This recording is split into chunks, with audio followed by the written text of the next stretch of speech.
Nová skála nás přiláká jedinečnou skalní sérii Panteon.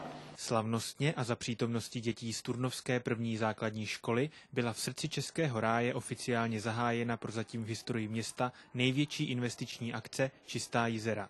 Jejím hlavním smyslem je zkvalitnění vody v řece, která je významným zdrojem pitné vody. V Turnově se tak v následujících 3 letech proinvestuje necelých 300 milionů korun, přičemž převážná část těchto peněz připutuje z dotace Evropské unie.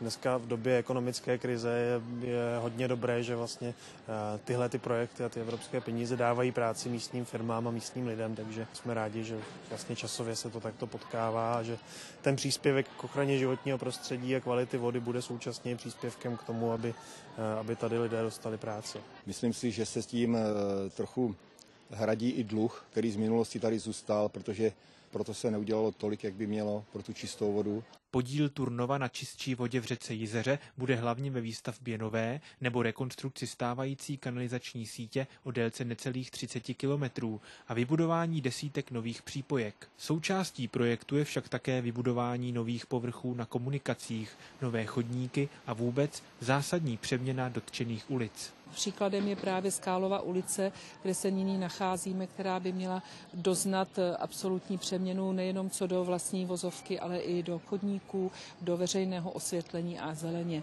Podobným způsobem by měla být kompletně rekonstruována i ulice 5. května, to znamená ta hlavní ulice od náměstí až nad nemocnici, což je téměř 1,5 kilometru dlouhý úsek a byli bychom rádi, kdyby se podařilo i v dalších ulicích vylepšit po tom období, kdy občané budou muset přežít výkopy, nepříjemnosti stavby, tak aby potom doznali vylepšení.